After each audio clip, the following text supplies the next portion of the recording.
Boom! Welcome back to the Sebs Show, everybody. It's your boy Sebs, hosting alone today. No clue where Gib is, but we're gonna get the show on the road. Um, Previewing UFC Calgary. Let me get my headset on here. UFC Calgary. Alvarez versus Poirier 2. Coming this Saturday, another great matchup. We got tons of great matchups on that card. We got Stevens versus Aldo, Joanna Jedrzejczyk versus Tecia Torres. There's the whole main card. The main card is especially amazing with Alexander Hernandez and Aubin Mercier starting it up. But I think that this card is one of the best cards all around all year. One of the best free ones for sure. So make sure you tune in and you watch this card. It's Dana White's birthday card actually. So I'm pleasantly surprised to see what he has in store for us here. Starting off with our first matchup though, we got Devin Powell taking on, and it looks like we might be getting Gib after all. But yeah, we got Devin Powell taking on. Sorry guys, Devin Powell taking on Alvaro Herrera, and this is just a quick analysis for me. I didn't do much tape on these guys here, man. Alvaro, bit of a jobber from what I see, especially from what his record holds. Sorry if I go away from the camera, guys. I'm just checking. Only good thing about him is he trains at Jackson Wink, so he might put together a good game plan. But he's lost against George Rinaldi, Vicente Luque. He beat Vernon Ramos. He lost to Hector Aldana on the Ultimate Fighter. 9-5 record. Taking on. Oh, just lost it. Devin Powell, but I know who Devin Powell has faced. Devin Powell has faced Daryl Horcher last. I believe it might have. No, it wasn't a split decision. Let me get that for you. I don't believe it was a split decision. But Devin Powell's had a tough road already in the UFC so far.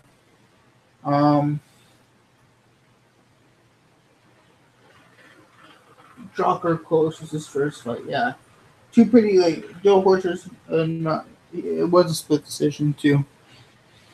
But yeah, not a whole bunch of tape I did on these two guys. I do think Devin Powell will somehow be too much for Alvaro Herrera. I know Lock of the Night, MMA Lock of the Night has a fight doesn't go to decision at a pretty good price. I think that's a way you might be able to play this because one of these guys might get knocked out. It looks like Devin Powell goes to decision a little bit though, so I wouldn't be too surprised if this lands in decision mode. I'm going with Devin Powell here. For the line, I think the lines should be a pick'em because I have no idea where both these guys are in their careers right now, especially they're both on the down rise actually. But if they have enough capability, who has enough capability of pulling it out? But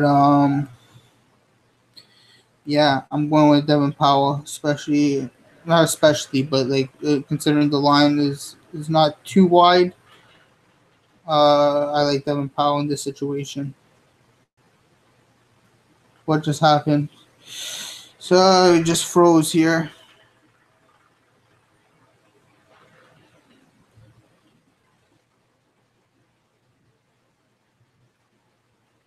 Okay. Next fight we got up. Random Marcos, you got Nina Ansaroff. Random Quiet Storm Marcos. Let's see if we can get Gibbon here. Random Quiet Storm Marcos coming off of, let's see, their last fights here, guys. Not gonna lie, I like Nina Ansaroff in this matchup. Oh, we're live, Gib. We're live. Jump in. Sorry. It's okay. Hey, what's going on? But she beat Juliana Lima. She had a tough time with Alexa Grasso. Split decision there. I think that was a home cooking. I think that one was. And then she actually beat Carlos Barca in Canada too. So that's something to be aware of. Nina Antonov, on the other hand, been looking good. She beat Angela Hill and Jocelyn Jones-Landsberger. I think she has more upside to her than Randa Marcos. I think Randa Marcos is a tough matchup for her, but I see like Nina Antonov just being the better striker here and piecing her up. I'm passing on this one though. Gib, how about you? Sorry about the late entry into this, but no problem. Sorry, I just got up from went to a sleep coma after work, so I thought Randa Marcos has a good overall right, and she's pretty good at distance control. Being very busy in the clinch, Marcos can sometimes float away from strikes with some subtle slips and lean backs. She can counter pretty well too if she's been tagged and a little jumpy in the first round. Good with trips and back takes and fence work. Switching between leaning forward and leaning back, kind of rocking chair motion. Runs into some punches sometimes as she is looking for takedowns. Not good at blocking that left leg kicks, but she's got pretty good hands. Does tend to leave them kind of at the mid range to low, but she's good at making her wrestling work in a pinch with the low arms, and she was hit by Kovacevic, almost pulled off a standing rear naked choke, dangling off Carolina, and I like that. And she even tried for an arm bar with a body triangle. Very violent effort in that fight, pulling out a last minute takedown. But she wasn't ready for the scramble by Kovacevic. I mean, she got re-energized. Nina Antonov, on the other hand, watch out. She starts to get in close and punch when she will hook into the neck and start to clinch, trip her opponents. She likes to throw a punch and then kind of grab onto the neck, go for her clinch, knock opponents off balance. I really like that, actually. I like to fight with Angela Hill. I thought Angela Hill was good in that fight, but Nina Antonov has a great pace, and she keeps it up. Obviously, from training with Amanda Nunes, her stamina is real good. I thought actually at the start of that fight, the basic jabs, a lot of the right hands were landing for her. She's always moving forward, trying to use grappling. She might use the same weapons a little too often, but with her pace, it's a good inclusion of her overall skills, even if she likes to keep it simple for a while. And I think she's a pretty good counterpuncher. I like Antonov in this fight, actually. Yeah, I like her as well in this fight. Next up, she keeps it simple. She can win it. Sorry. Yeah, no problem. Next up, we got Dustin Ortiz taking on Matheus Nicolau.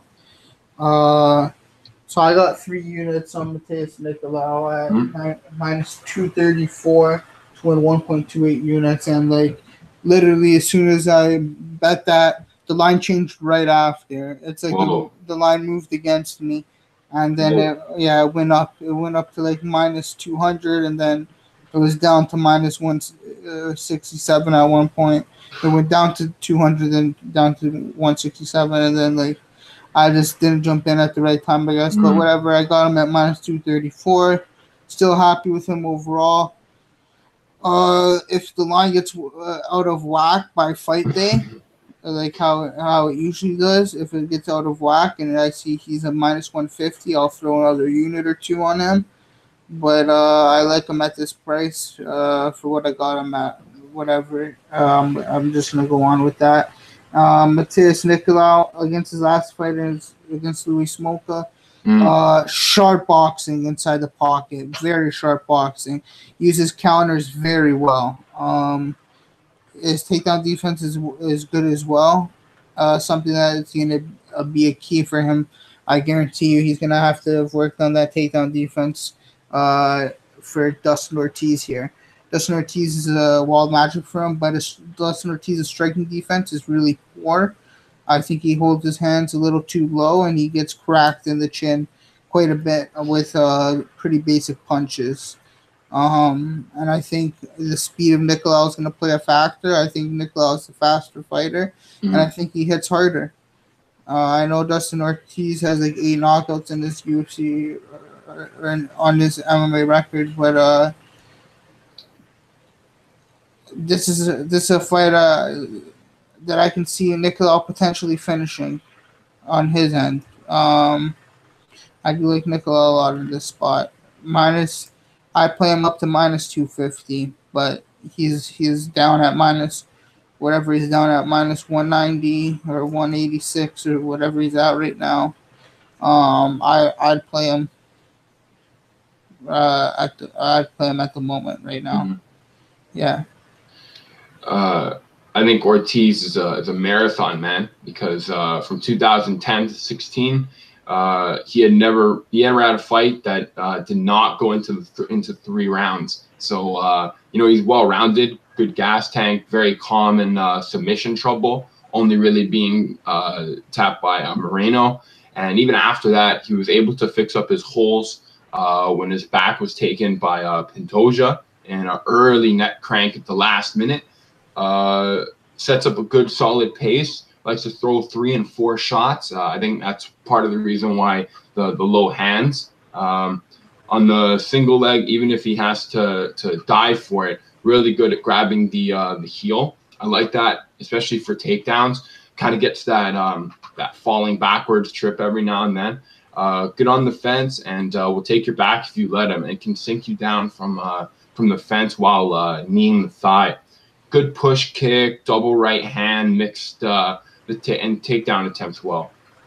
Like I said, I actually agree with you on Nicolau. He's very defensive, and he stays at a really far range, and he's away from a lot of crazy stuff. So when he's ready to go, I mean, all his bases are checked. He's in a good spot, and man, he cracks.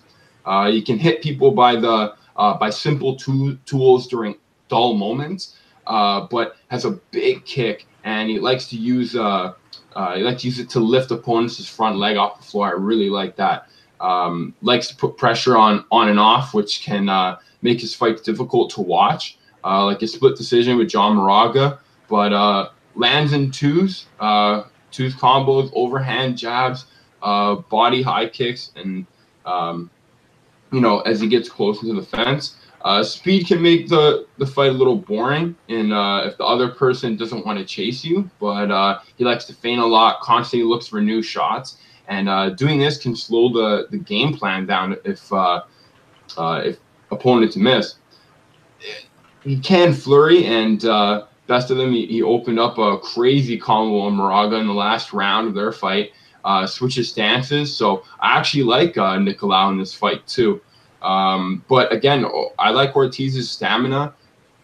He's been taking shots, so I'm not sure. I think it's a close fight, but I actually like Nicolau's style in this. And if he stays really far away and then jumps in his moment, hell, he can even get a knockout over Ortiz. Yeah, I think so as well. He might be able to finish him. Yeah. Next matchup. Sorry, guys, I have to keep checking. Next matchup is Alexis Davis versus Katlyn Chookagian. Why don't you take us down that one, Gib? Katlyn Chookagian, watch out for slams. Saw a few clips from her early UFC career, and even some now. She kind of shakes people off, can power bomb you if you're not ready. Very interested in her kicks. Likes to really put her hip into it. Teeps, head kicks, leg kicks, you name it. She's got it. She likes to punch her way into her kicks. Made Barella really work as she couldn't really land consecutive stuff, and she was able to stay really far, even though she missed a few kicks. So she actually goes with the misses pretty well and recovers fast. The same kicks and punches get thrown a little much. I'm wondering if someone were to catch them. No hooks and uppercuts unless it's off like a break or anything like that, or going backwards or kind of just brawling and she throws it. Alexis Davis is a really good grappler, and she's tough to crack on the stand-up. She can stay in place a little too long, but she works well from full guard against Cindy Denzuis, even threatening a nice armbar in the first, escaping a heel hook before the round ended. Aims for body shots, inside leg kicks and knees, good movements, but her head can be a bit of a statue, like I said. But again, she draws the punches in with that with that high chin. It kind of tends to, to be a double-edged sword, I guess. Knows when she's, she's got good movement, she's got good striking in order to lock down takedowns and hold leads. Single punches, very accurate. Alexis Davis can be weak to opponents who can get back up after takedowns really quick and go right back into everything and work out her submissions with punches. Good at turning scrambles around, exposed when she stands high, and commentators really like to point that out. I guess that's why she kind of rules in the stand-up. Capable of setting up triangles, man. Almost getting one on Cindy too in that fight. I actually like Alexis Davis in this fight. I think she can win by submission. Yeah, I wouldn't. If she gets Chookagian on the fight. This is a hard fight for me to pick. I like Katlyn. I like Katlyn. Okay. Just because I think Katlyn's going to be able to keep it on the feet, and she just better weapons. And she just kicks the air a lot, and people think she's striking, and like she pulls it off, man. I don't know. She pulls it off. She makes it work. She's like the Holly Holm of air. Like her and Holly Holm have the best distance management air striking I've seen in a while. Like, she's really good at distance management. But I like her in this matchup. Do you have what's the next match? So I don't have to go into my phone. It's okay. I got it. Don Makdessi versus Ross Pearson. Yep. Okay, so I was looking to bet Makdessi here at minus 170, and that went south for me. I saw he does like to use that taekwondo a lot. That's what his base really relies on. Good takedown defense, 87% takedown defense. He's a good striker, very intelligent, and it takes very calculated risks and whatnot. But against a guy like Ross Pearson, it's hard. It's going to be hard against a boxer to put out the output he's been putting. I think a boxer plays right into his style, and it's going to be a tough fight for John Makdessi. The more I look at it here, and Ross Pearson is. It's not like John Makdessi can't win this fight. It's just I think Ross Pearson's on the downside of his career, probably with losses to like Will Brooks and just his recent losses. None of them were coming to mind. Will Brooks was coming to mind right away. Of course, he lost to recently.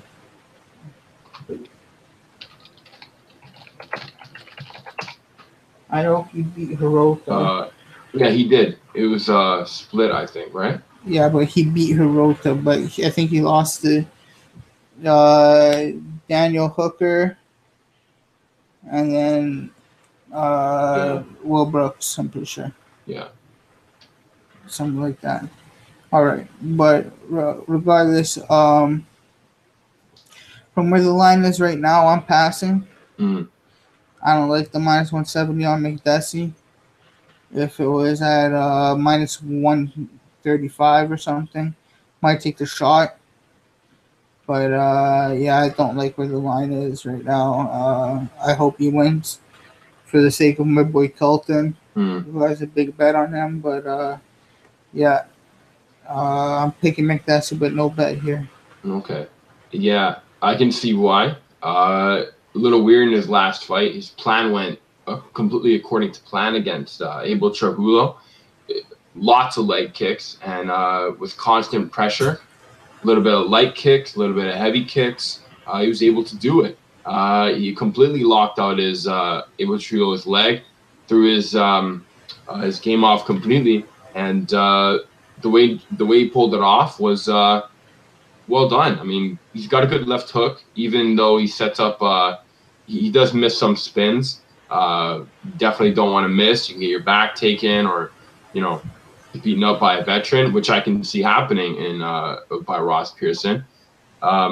Makdessi stuck to a good game plan. Like I said, he's good at going back to what's working.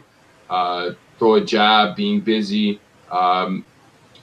Whether he's being hit, he needs to throw like a surprise shot right after, or get into throwing a lot of single shots and then a light kick, which he could. Which he can walk people into or slipped. But Makdessi has a good head going forward, knowing exactly when to throw those spins. But Ross Pearson, he's got that turtle style. He's not extremely fast, but at the same time he's got a good pace. He backs you up. He's got a good head slips. Very calm. Likes to touch punches a lot. Likes to feint. Bounce at times, but right when you can hear his corner constantly yell out for those feints. Actually, as it does keep opponents off him. Hirota kind of left him alone a lot and was a little passive in their fight, giving Ross Pearson a real good advantage over him. You don't want to be passive or wait against Ross Pearson, because you can start to win those rounds, and a lot easier than a lot of people think, when they're winning or when they've landed a few shots, because Ross can fake people out and he leans back a lot. His favorites are 1-2s, but I mean that lean back feint and right hands, good left hook weapon, overused, but in a way, if a veteran has something planned, I mean, you got to be scared. I like Ross Pearson in this fight. I would think he'd be a way bigger underdog, but I see what you mean, though.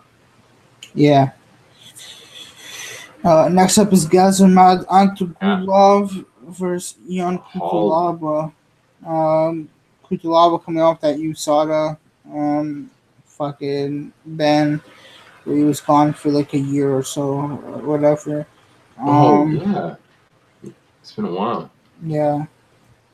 His last fight was against Enrique da Silva, where he finished him rather quickly, knocked him down, and then just ground and pound finished him rather quickly there.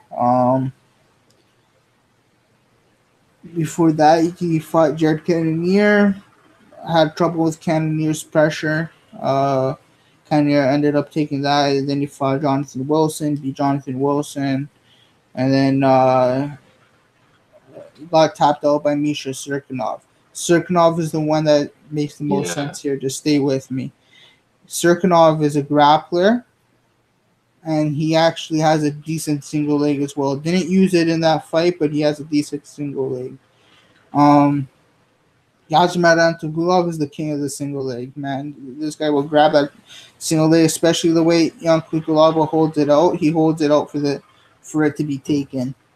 And the way he holds it out, I think Gadzhimurad is going to tear it off and just rip him to the floor and just pound on him on the floor and end up getting a chokehold. I think he's better than him on the ground by miles. Oh, yeah. And I think his wrestling, he's a Dagestani, he's born and bred to do this kind of wrestling and sambo and MMA. He's just a killer. You've seen he actually has some good stand-up as well. Knockout power on his hands. I don't want him to stand with Cutelaba. I see that it's a path to victory for Cutelaba if they stand the whole time. But I see Gadzhimurad getting takedowns whenever he wants here. So I took 4 units. I Gadzhimurad. I believe at minus 133 to win 3.01 units. So let's go. He really is the Hulk because, he gets angry and, it won't go well for you because even though it does seem like he can be a bit statue-like at times, which, it can spell your doom in the heavyweight. So anyone has a chance, even Antigulov. But, when this guy is punching and throwing backhands, watch out. His middle kick is nasty. It kind of tends to go low if the height isn't exactly the same. So be ready for pauses in this fight or a few rest breaks. His attack is relentless, and because of that, you don't want him landing his bear paw on you because he tends to move people into his next punch. Very deadly, almost like a slap could come against the cage or even in the middle of the ring. He's got really good knees, left hook, overhand, uppercut, middle kick, looks to go low, and very often hits that middle mark.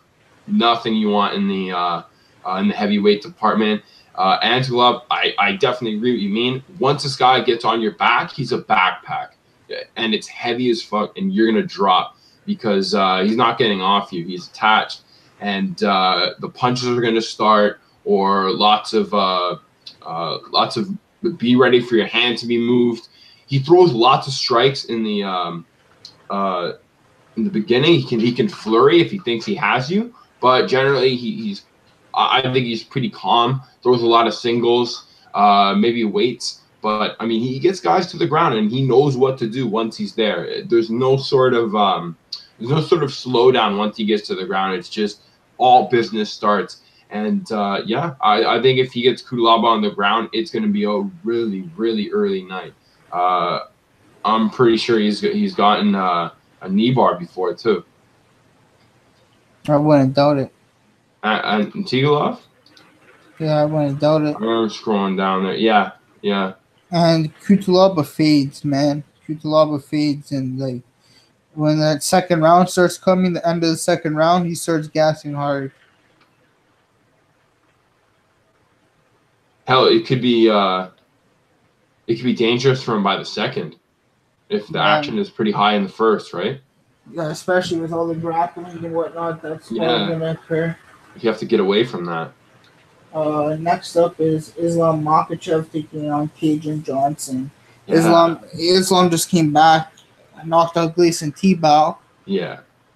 And he's just a fucking monster, Islam. Islam's he's another Khabib. He's a Dagestani, works with Khabib's dad. Yeah. This is a killer. His takedowns are ridiculous. He shoots at an 85% rate. Takedowns at an 85% rate. His kicks are dangerous. He's a good kickboxer. Good submission skills. This guy's really good all around. I see why he's a fucking minus 700. 100%. He has the game plan always to beat Kajan. This is a horrible stylistic matchup for Kajan Johnson. Yeah. This is a bad matchup for Kajan Johnson. Yeah. And Kajan's going to take this fight like a champ and whatever. Congratulations. But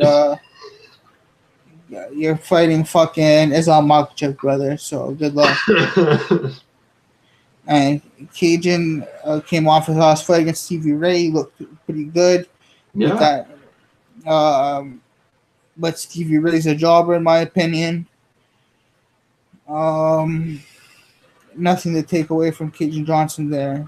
I'm not taking away anything from Kajan Johnson, but and Adriano Martins, that was another bad fight. No clue what the fuck happened there, how he knocked him out, but he did. I really like Islam Makhachev in this spot. I'm looking to parlay him with somebody later in the card. Haven't done it yet, but I think he's a solid piece at minus. I can get him at close to minus 500. Yeah. But I'd play him 600, 700 to parlay piece right now. Fuck it. I like him. I know that's not one of the wisest things to do, but I do like him in this spot. Yeah. So how about you, Gib? Well, Yeah, you know me. I'm really big on the underdogs, but for this particular fight, I actually do agree with you. Kajan Johnson, I have picked him before in the past. Part of the reason being, Canadian kid, a big fan. His Adriano Martin's fight I liked. He runs around and it's hard to chase him. I think he's finally found what he's good at. He's really found a style that kind of works for him in the ring, and he's been able to constantly lead people around and chasing him. It's like that dog that's just extremely more conditioned and ready for walking than the owner walking it. Like, the owner's just being dragged around by this thing, but the dog's just going full blast, not really trying, but just taking this old person for a walk. And Kajan Johnson does that. I don't know how it doesn't stop. Just he's always on the gas. He doesn't throw strikes. That's why this part he throws like weird sneaky like strikes, man. Like he kind of some go in, some go out. Hold on, guys.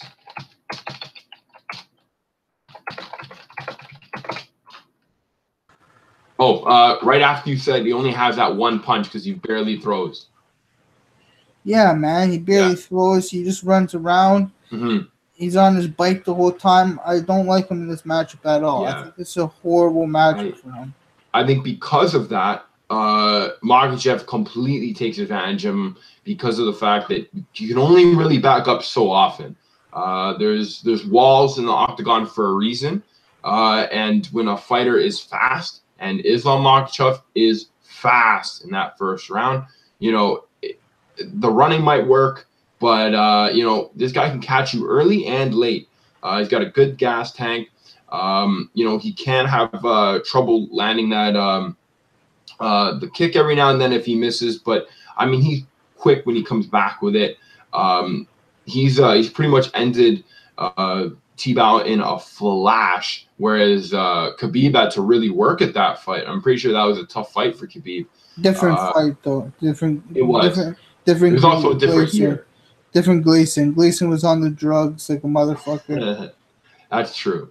He likes to throw good boxing on the feet while looking for back takes, really fast shot, tosses and sweeps galore, lots of kicking weapons. Once you get down to the floor, the hands start coming. He moves your hands out of the way when you post.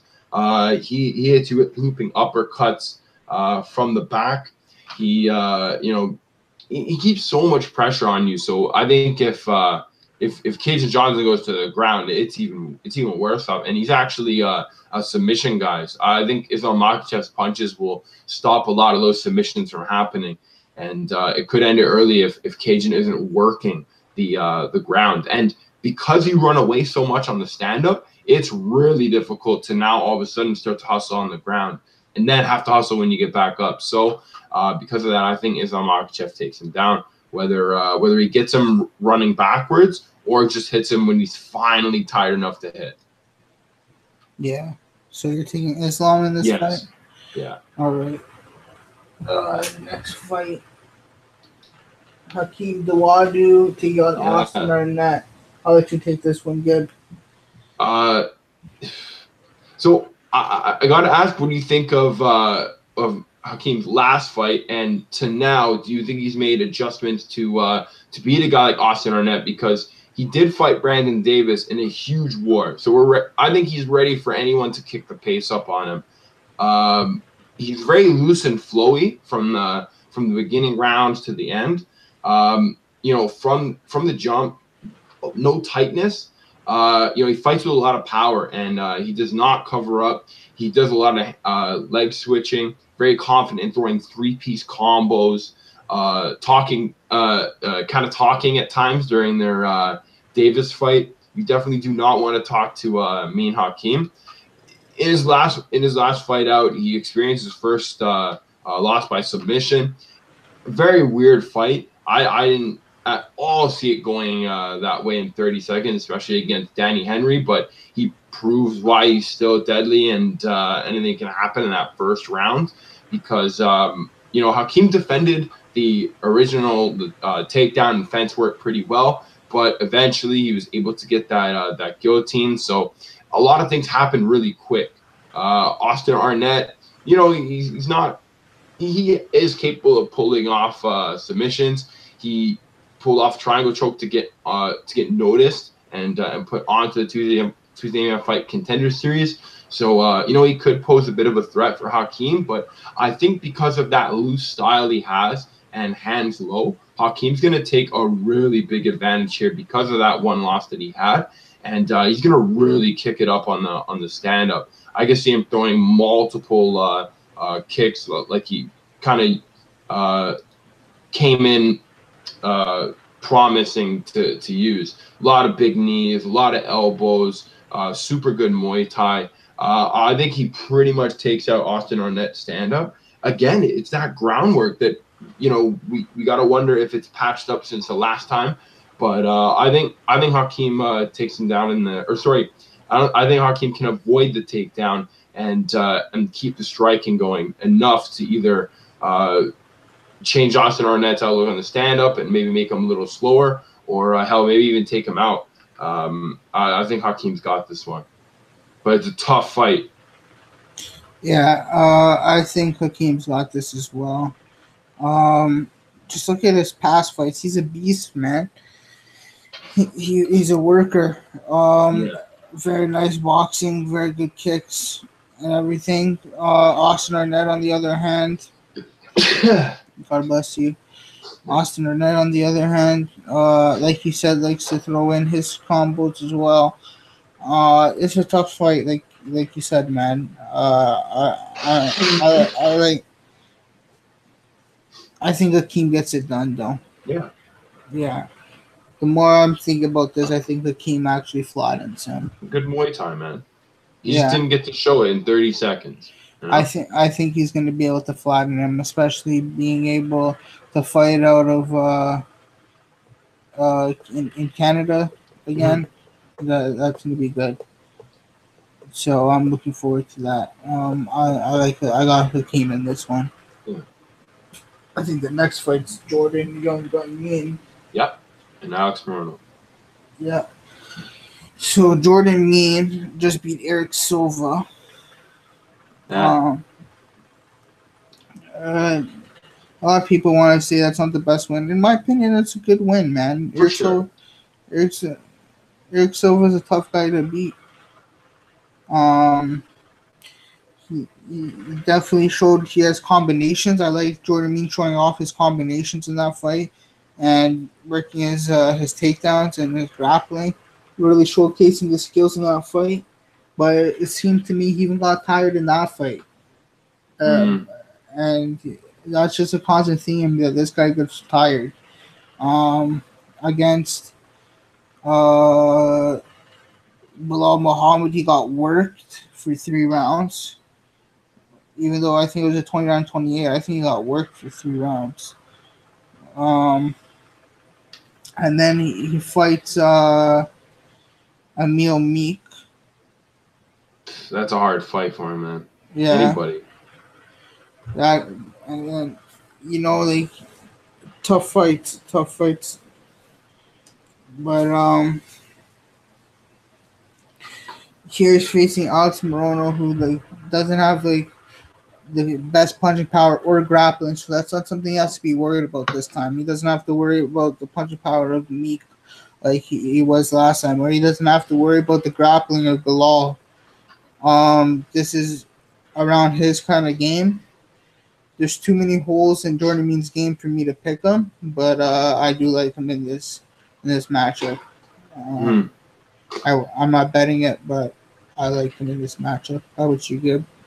I still think that's a good pick because Jordan Mead, I mean, he's not someone that you want to rush early. You know, it can become a real rocky fight if you do. And I think that's what runs him a bit on the pace. It might get turned to 11, but the punches and kicks thrown are like rocks, man. You know, lands and stays close, but not too close. While landing flicker jab, switch stances, left hook to the body, right feints. Jeez. I think he even throws some elbows in there if he can get them. it's because of all these weapons. He can run dry. But again, these weapons are all kind of at the ready, and I like that. A lot of rough fighters who bring, like you said, that power that Bilal Muhammad did, and constant pressure. He does tend to limit his weapons. You have to keep pushing forward with some sort of big bomb or strike or something that he's scared of, because guys like Emil Meek and Thiago Alvarez, both fighters who packed a lot of problems for him, like the size and aggression. Jordan can put the pressure on too, and like I said, when he takes his foot off the gas, that's when to hit him.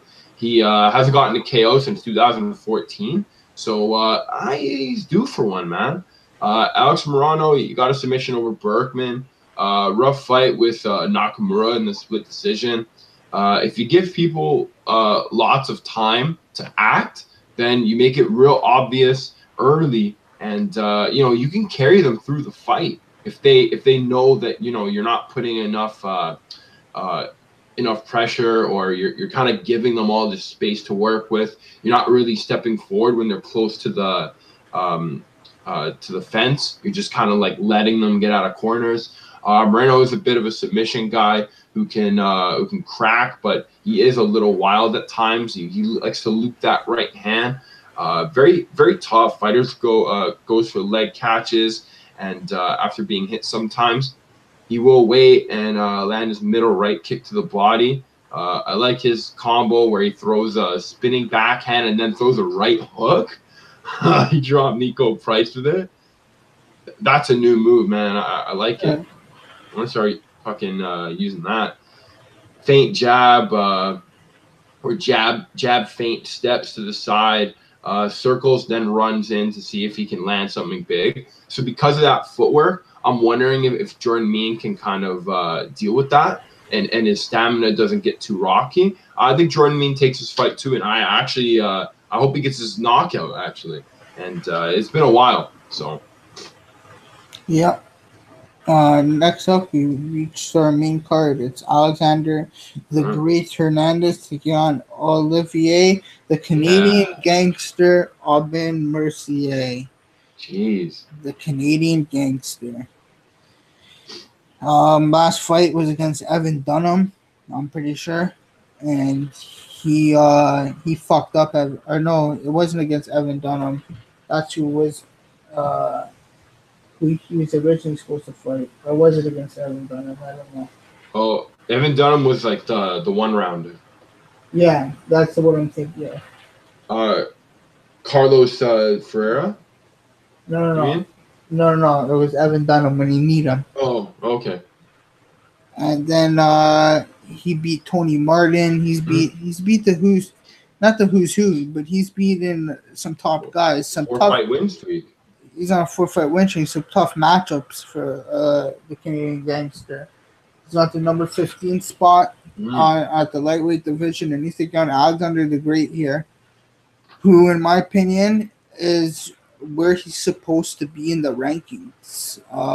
Maybe he's supposed to be in the top 15. This kid, he is no joke.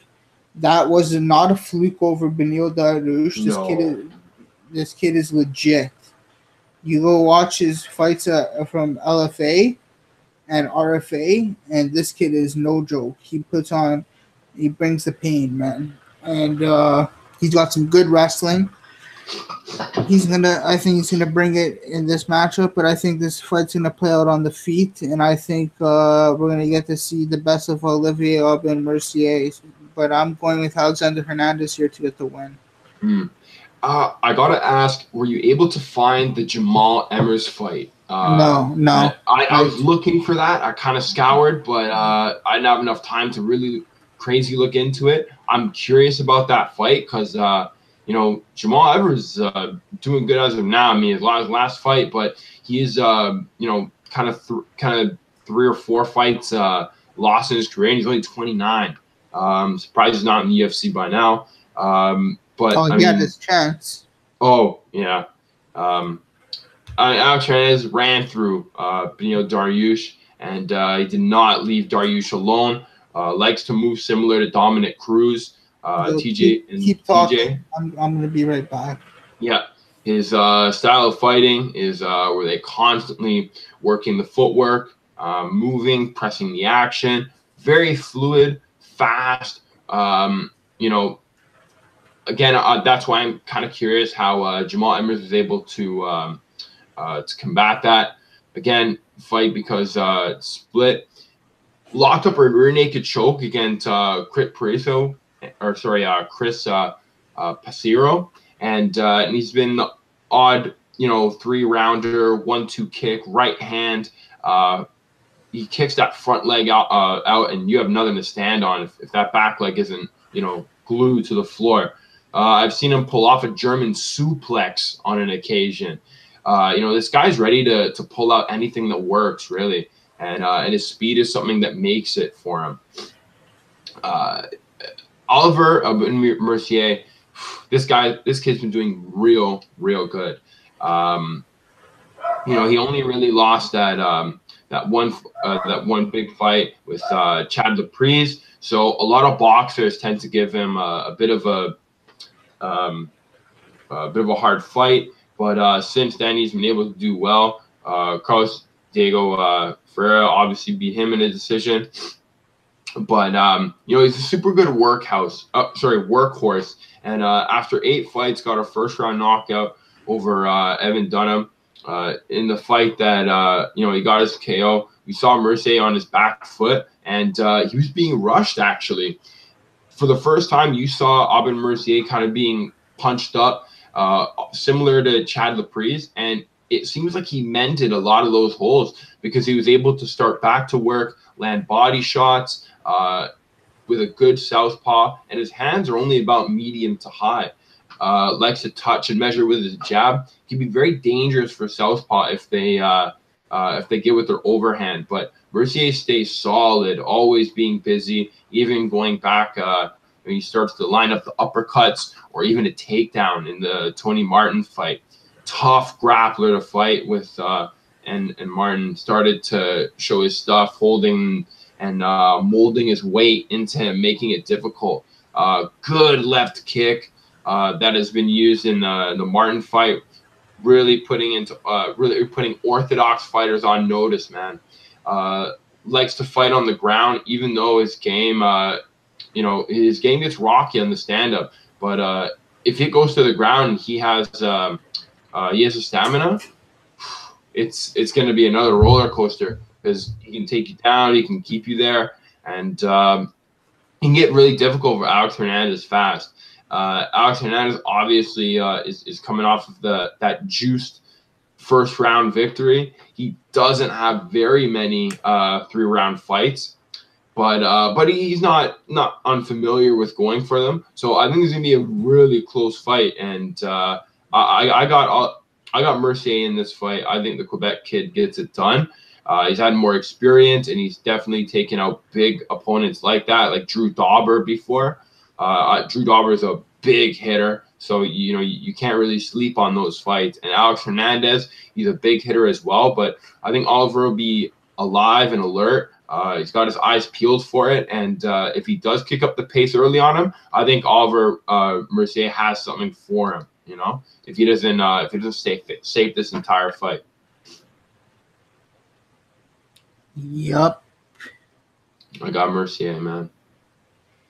Next up, Joanna Jedrzejczyk versus Tecia Torres.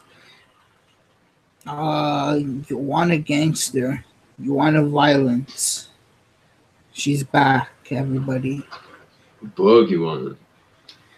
She's scary. Her last fight didn't go her way. I thought it was 2-2 going into the 5th. The 5th round was roses, so she lost. I thought the scorecard was a little bit wacky. It was 49-46. Thought it should have been 48-47.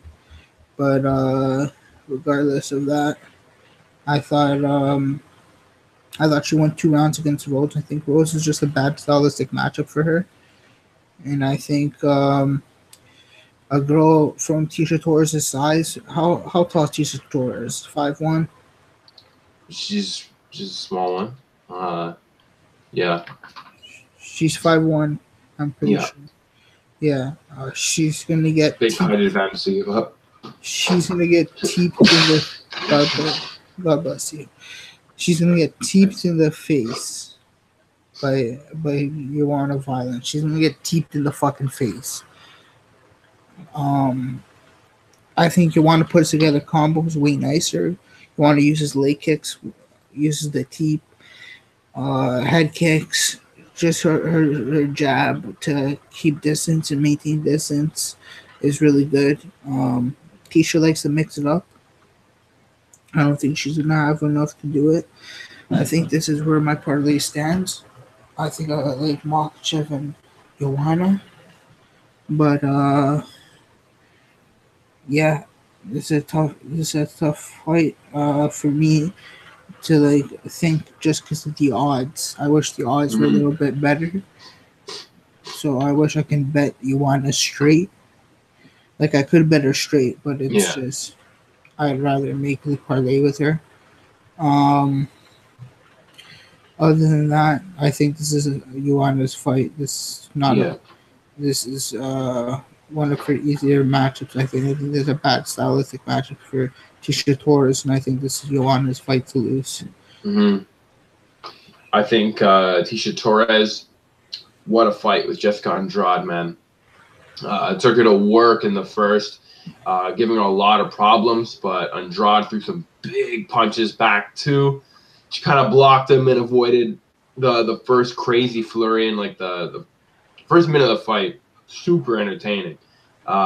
Before being followed up on, Andrade started to kick the intensity up to a point where Tecia Torres really had to start working. And because of her size, a lot of that is speed, and those really fast punches could not find their mark to hit a knockout or kind of move her like they were doing in the first.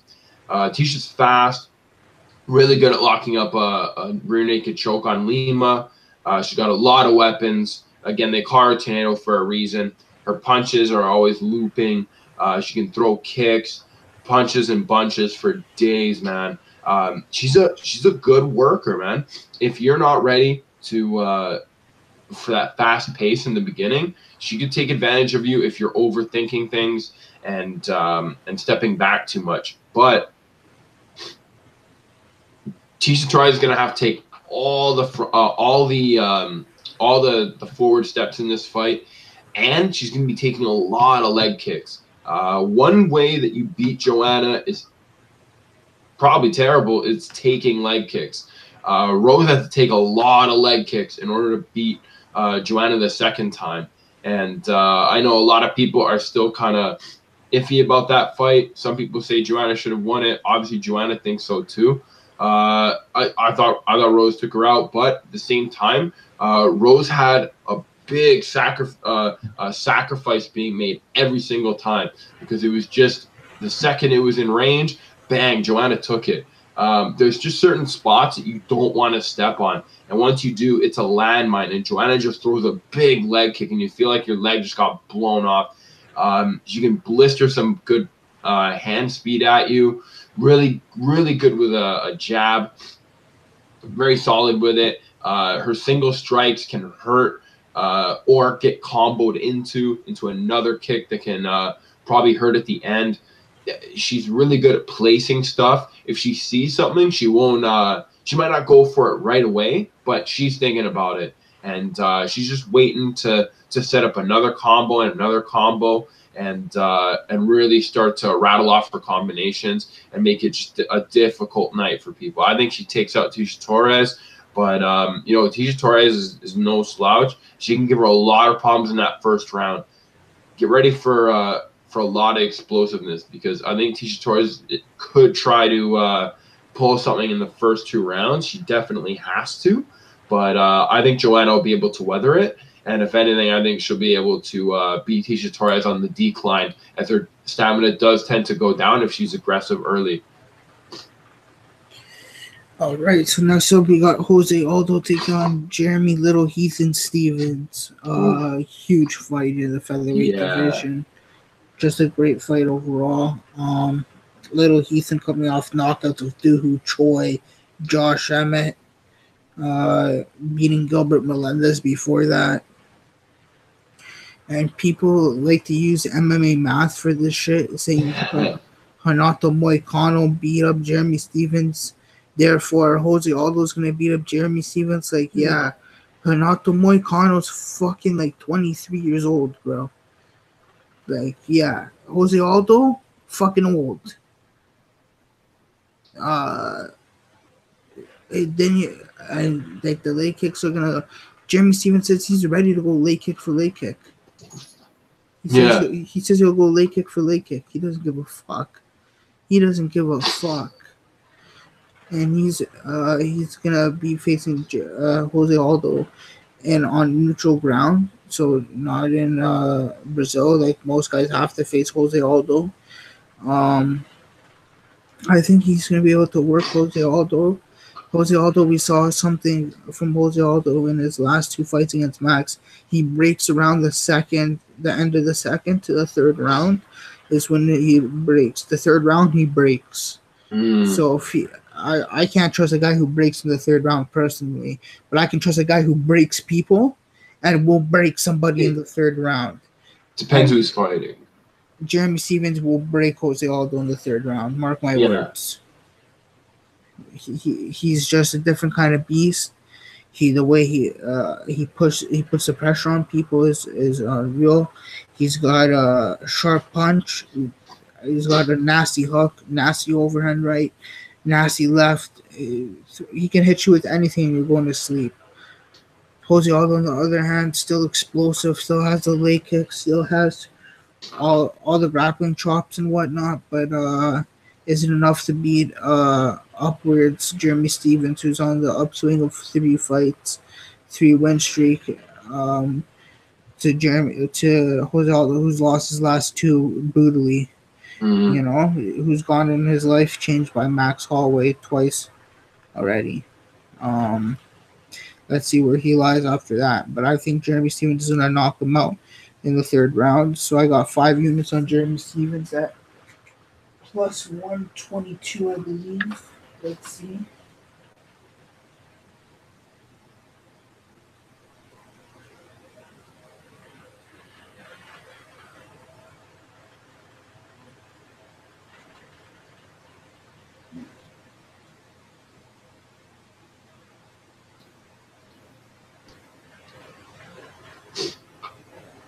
To win 6.1 units. Okay. 5 units. Jeremy Stephens 1 plus 122 to win 6.1 units. So let's go. I agree with you, man. I think Jose Aldo loses to those guys who want to brawl and those guys who are pretty much putting everything on the line. And Jeremy Stephens does that all the time. He hits hard. He's got rocky hands, man. When fighters want to stay in the pocket with him, it's just not a good idea. Doho Choi and Josh Emmett were definitely at the receiving end of both 2-round knockouts by Jeremy Stephens.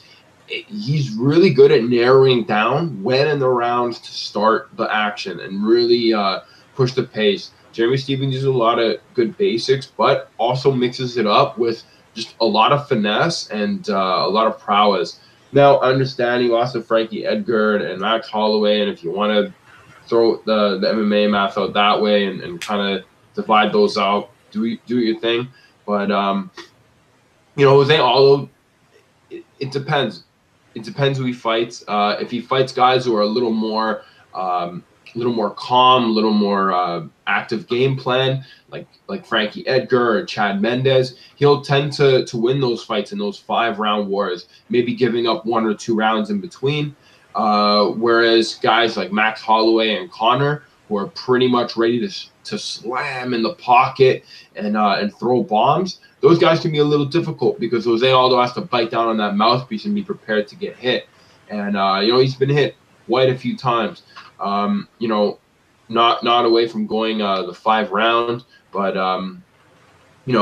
Jeremy Stephens has gone a 5 round before too with Cub, And I think he definitely trains for 5-round fights. I think his head is definitely in the game.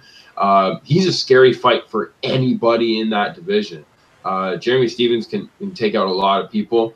I think Jeremy Stephens does it. He's got a lot of good weapons on the hands and the legs. The fight doesn't really go to the ground. I'll give it to Jose Aldo if it does, but I think it stays standing. And Jeremy Heathen gets a really big brawl going, and Jose Aldo gets looped into it because he does tend to fall for a lot of those brawls.